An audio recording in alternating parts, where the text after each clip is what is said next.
Hello everybody, I am Sanjay Rajora and I know a few sentences in English, so मैं उन्हें शुरू में use कर दूंगा. I went to MIT for my higher education and I actually had a blonde girlfriend who was an intellectual property rights lawyer in New York.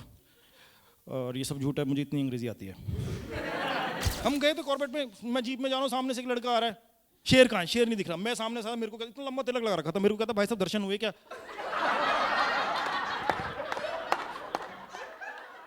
मैंने कहा तू तू क्या वैष्णो देवी है? साहिबाबाद में जहाँ पे मैं रहता था वहाँ पे बिजली का और पानी का 36 का आंकड़ा था. मतलब आपको हो सकता है हेलीज कॉमेट अपनी लाइफ टाइम में 2 बार दिख जाए, लेकिन ये नहीं हो सकता कि साहिबाबाद के अंदर बत्ती और पानी एक साथ आ रहे हैं.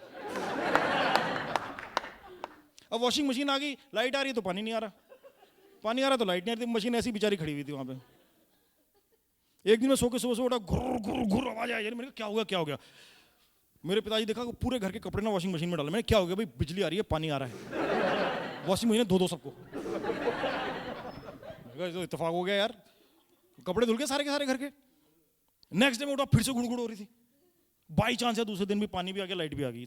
पिताजी फिर लगे हुए कपड़े. मैंने क्या कर रहे हो? कह रहे कपड़े धो रहा हूं. मैंने कल तो धोए थे. कि यार जब लाइट आ रही है, पानी आ रहा है, वॉशिंग मशीन तो सालों को दोबारा धोने में क्या दिक्कत है? Thank you so much for joining us. So you hail from West UP. You studied in Delhi. Yeah. You've also worked in America. Yeah. What pushed you into comedy? I don't know, it was not a conscious decision. I was just fed up of my corporate job and corporate life, and then I decided to quit.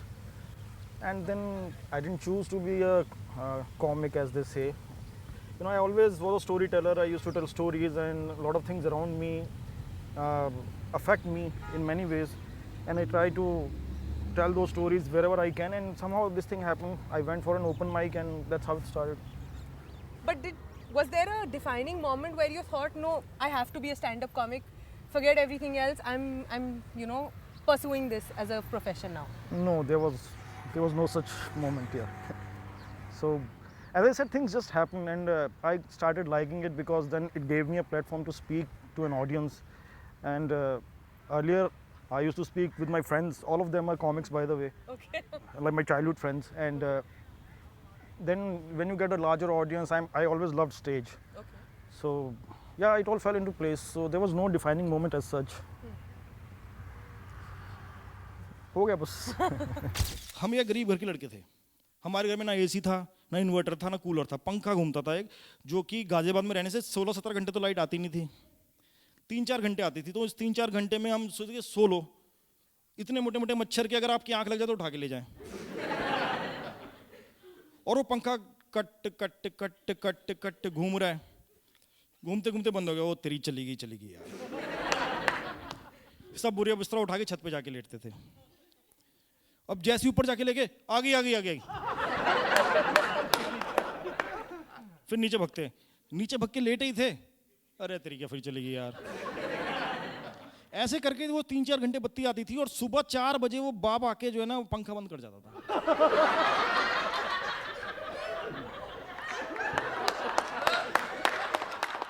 और suddenly आंख खुली, भाई पसीने हो रहे हैं, मुंह से थूक निकल रहा है, मच्छर मुंह पे खा रहे हैं. अरे पंखा कैसे फिर चलेगी क्या? नहीं, पड़ोसियों का कूलर तो चल रहा है, आवाज तो आ रही है, वो गूं करके आवाज आती रहती है ना. तो यार हमारा पंखा कैसे बंद हो गया? हमारा फेस तो नहीं उड़ गया कहीं? अरे फेस उड़ गया, डंडा लेके आओ यार. तो पता चला पिताजी बंद करके चले गए थे. भाई क्यों बंद करके? अरे 4 बज गया, ठंड हो रही है, जून के महीने में जुकाम हो जाएगा. Actually, I would like to know that the stories that you in a way weave on stage, are they as funny in real life, because most of your sets are based on real life events, or Yeah. do you fabricate them so that you make it funny with your own perspective? I don't fabricate things. I tell it as I see it. So none of the stories that I tell, see, I don't write my comedy. A lot of people write it. I'm not good at it, so I don't write it. It just happens all around me, and I just see it and I just say it, and then kuch thoda bahut mix and match. Money, like if I want to talk about honor killing, for example. So sometimes I weave a story, but honor killings I don't need to write. They are happening all around us, like 30 kilometers from Delhi, 40 kilometers from Delhi. Even in Delhi they are happening. So I don't need to write this stuff. So things happen around me. I have a certain perspective about things, and then I tell them as it is on stage. That's how it is. Yeah. Your set on Bagban has received a lot of rave reviews. Does it actually happen that your parents sit down, and when they sit down and they see, and then you start getting tremors, as you call it? Now, though, I don't live with my parents. I'm 42, so I live alone. Okay. But not just my parents. I mean, there's this mentality in this country that couple of things like your religion is the best, your country is the best, and your parents are the best. And none of them is our choice, right? It's a basic thing. And I think कि बेईमानी और झूठ बोलना वहीं से शुरू होता है कि जब हमारे ऊपर ये फोर्स किया जाता है कि you have to respect your parents, right? And respect should be earned. Yes. Simultaneously ये भी बोला जाता है. अब कैसे भी माँ बाप हों, और हमारे यहाँ मेंटालिटी ये है, like parents think that once they have produced kids, it's like a mutual fund. True. It has to pay back. True. Right, and even if the kids are good, Bollywood doesn't, help them. Yeah. Like Bagban is such a regressive film. Yeah. It reinforces every regressive stereotype of our society. Definitely. And yet it is so popular between that generation, among that generation. Yeah. And that's ridiculous. Yeah. So I just made fun of that, our hypocrisy and our regression, that how we are reinforcing regression through television and through Bollywood. And yeah, it irritates me, it makes me angry, and that's when this story came out. तो मेरे पिताजी ऐसे होते थे, सारे दिन office में ताश खेलते थे, गवर्नमेंट ऑफिस में काम करते, सारे दिन ताश खेलते थे, घर से 2 मिनट की दूरी पे मुंह पे ना माथे पे रुमाल बांध देते, सड़ा सा मुंह बना के घर में घुसते थे, जैसे पता नहीं कितना काम करके आ रहे हैं, और घर में डर लग जाता था, पिताजी आ गए। पूरी ज़िंदगी हमारे, अब हम हो गए 40-41 साल के, अभी भी उनका मन चले तो अभी लगा दें, लेकिन जिस दिन बागबान आ रही होती है घर पे, मम्मी डैडी दोनों ऐसे बैठ जाते हैं, हालांकि मैं तो उनके साथ नहीं रहता, लेकिन पुराने तजुर्बे जाते नहीं दिमाग से, पलंग पे दोनों ऐसे बैठ जाते हैं, पिताजी बोलते हैं मैडम सही दिखाया है, औलाद यही करती है। मैं उनको बोलता हूँ तुमने देखा है, तुमने क्या किया है, मेरा इतना मन करता है कि मैं बागबान रिटर्न बनाऊं।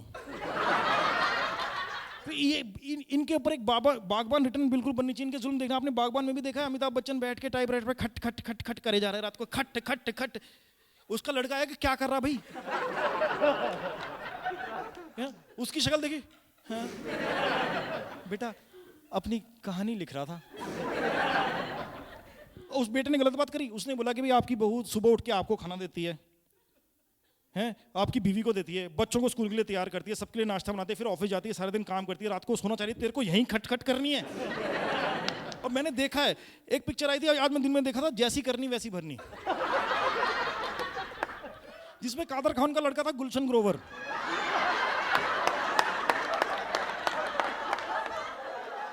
शक्ति कपूर। अब जिसके ऐसे लड़के होंगे, मतलब पहले ऐसे बनाते हैं वो पहले इस तरीके से बनाते हैं कि भाई इनके लड़के इतने नालायक दिखाओ कि अपनी माँ को बोले ये हमारे घर की नौकरानी है। कोई कहता है ऐसे अपने घर में, ये हमारे घर की नौकरानी है, गुलशन ग्रोवर चल बुढ़िया लेके, कोई बोलता अपनी माँ को चल बुढ़िया लेके आ। मैं अगर अपनी माँ को बोलूँ चल बुढ़िया पानी लाके, फांसी लगा देगी मेरे आके, मेरे को कह देगी तेरी छाती पे चढ़ के तेरा खून पी जाऊंगी मैं। You also, I remember you doing a set on, kids not being allowed to marry of their own choices. Right. Yet you talk about, how parents are educating you, asking you to be strong. Yeah. But at the end of the day, when the major decision of your life Yeah. comes, they don't let you do it. The common What's your- logic is कि हमने पढ़ा लिखा के इतना बड़ा कर दिया, अब तू शादी भी हमारी मर्जी से नहीं करेगा, कम से कम शादी तो हमारी मर्जी से कर ले। यार वो पढ़ लिख गया तो अब वो डिसीजन तो लेने दो उसको, मतलब this is a weird logic that we have done so much for you, at least marry by our choice. I don't know why, and kids do it. Yeah. Kids do it. A lot of stupid young men and women say, नहीं आप parents के खिलाफ नहीं जा सकता. I mean, you are in a relationship with a girl for a couple of years, and when it comes to marriage, a lot of men, spineless men would say, यार mummy daddy नहीं मान रहे और मैं उनके खिलाफ नहीं जा सकता, लड़की तो और मिल जाएगी, माँ बाप दूसरे नहीं मिलेंगे, क्या है ये? तो ये I find it a little absurd. और तो यही बोलता हूँ मैं भी। कितने सारे लड़के हैं लड़कियां हैं जिनको मैं जानता हूँ, जिनके अफेयर्स चल रहे हैं, जो अपनी मर्जी से शादी करना चाहते हैं, लेकिन माँ बाप नहीं मान रहे। क्यों? नहीं यार, हमारी कम्युनिटी में होने चाहिए, हमने तुम्हें पाल पोस के इतना बड़ा किया, इतना पढ़ाया, इतना इन्वेस्ट किया तुम्हारे पे, इतनी एजुकेशन पे, अब तुम अपनी मर्जी से शादी करोगे? क्या लॉजिक है भाई तुमने पढ़ाया था तभी तो अपनी मर्जी चला रहा है वो, या तो उसको गाँव में बिठा के रखते हैं। कोई बच्चा है या म्यूचुअल फंड है कि बाद में जाके मैच्योर होगा? आपकी ह्यूमर, आपके observations काफ़ी सटीक होते हैं with what's happening in the society right now. Ji Does it earn you the flack also from society at times?